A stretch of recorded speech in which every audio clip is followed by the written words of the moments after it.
మరి 3 సార్లు ముఖ్యమంత్రిగా పనిచేసావు, ఇప్పుడు 4వ సారి ముఖ్యమంత్రిగా పనిచేసావు. నువ్వు ఎప్పుడైనా ఒక మెడికల్ కాలేజ్కి కట్టాలన్న ఆలోచన చేసావా? కట్టడానికి ప్రయత్నించావా అని నేను అడుగుతున్నాను.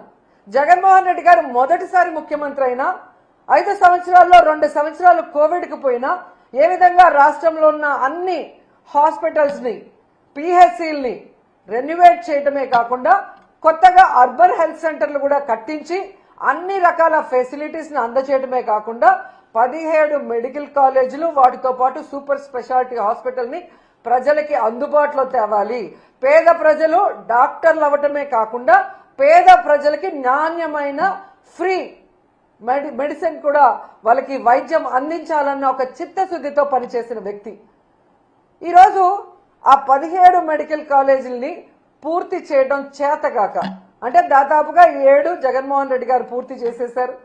5 జగనన్న ఉన్నప్పుడే 2023-24లో ఓపెన్ చేసి క్లాసెస్ కూడా స్టార్ట్ అయిపోయినాయి. మొన్న ఈ మధ్య ఒకటి స్టార్ట్ అయింది. పులివెందల్ది వాంటెడ్గా కక్ష సాధింపుగా ఏ విధంగా చేస్తున్నారో అందరూ కూడా చూస్తున్నారు.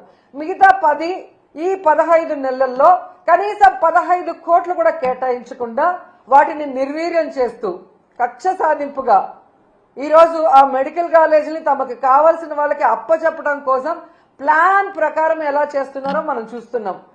ఈ నీతిమాలిన ప్లాన్లు, నీతిమాలిన రాజకీయాలు, వీళ్ళ దోపిడీ కోసం మెడికల్ కాలేజీల్ని అంటే లక్షల కోట్లు విలువ చేస్తాయి భవిష్యత్తులో.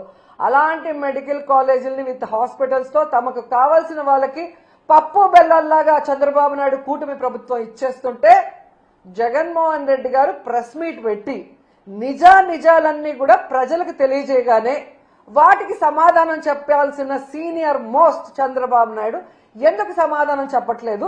ఎందుకు తన మంత్రుల్ని రెచ్చగొట్టి జగన్మోహన్ రెడ్డి గారిని బూతులు తిట్టడానికి ఈరోజు పంపిస్తున్నారని నేను అడుగుతున్నాను.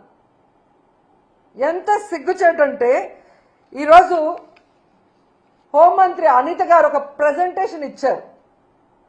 ఆ ప్రెజెంటేషన్ చూస్తుంటే అది ఒక ప్రెజెంటేషన్ లాగా లేదు, అనిత ఫ్రస్ట్రేషన్ కనిపిస్తోంది. ఆమె ఏదైతే వీడియోలు చూపించిందో అవన్నీ చంద్రబాబు నాయుడు కూటమి ప్రభుత్వం తయారు చేయించిన ఫేక్ వీడియోస్ని ఏ విధంగా ఆమె ప్రజెంట్ చేసిందో మనం అందరం కూడా గమనించగలిగాం. ఎందుకంటే ఆడవాళ్ల భద్రత గురించి, బాలికల మీద జరిగే హత్యల గురించి, అలాగే మహిళల మీద జరిగే అఘాయిత్యాల్ని ఆపడం గురించి ఆవిడ ఏ రోజు మీటింగ్లు పెట్టలేదు, ఏ రోజు పవర్ పాయింట్ ప్రెజెంటేషన్లు ఇవ్వలేదు. వాటికి ఎలాంటి ఒక పులి స్టాప్ పెట్టే విధంగా కొత్త చట్టాలను తేవటమో లేదా ఉన్న చట్టాలని సవరించి నేరస్తుల్ని కంట్రోల్ చేసే విధంగా ఏ రోజు చేయలేదు. కేవలం చంద్రబాబు నాయుడు ఇచ్చే ఫేక్ వీడియోల్ని ప్రజెంట్ చేస్తూ జగన్మోహన్ రెడ్డి గారిని తిట్టడానికే ఆమె ముందుకొచ్చిందనేది ఈ రాష్ట్ర ప్రజలు గమనిస్తూ ఉన్నారు. ఎందుకు ఇది నేను చెప్తున్నానంటే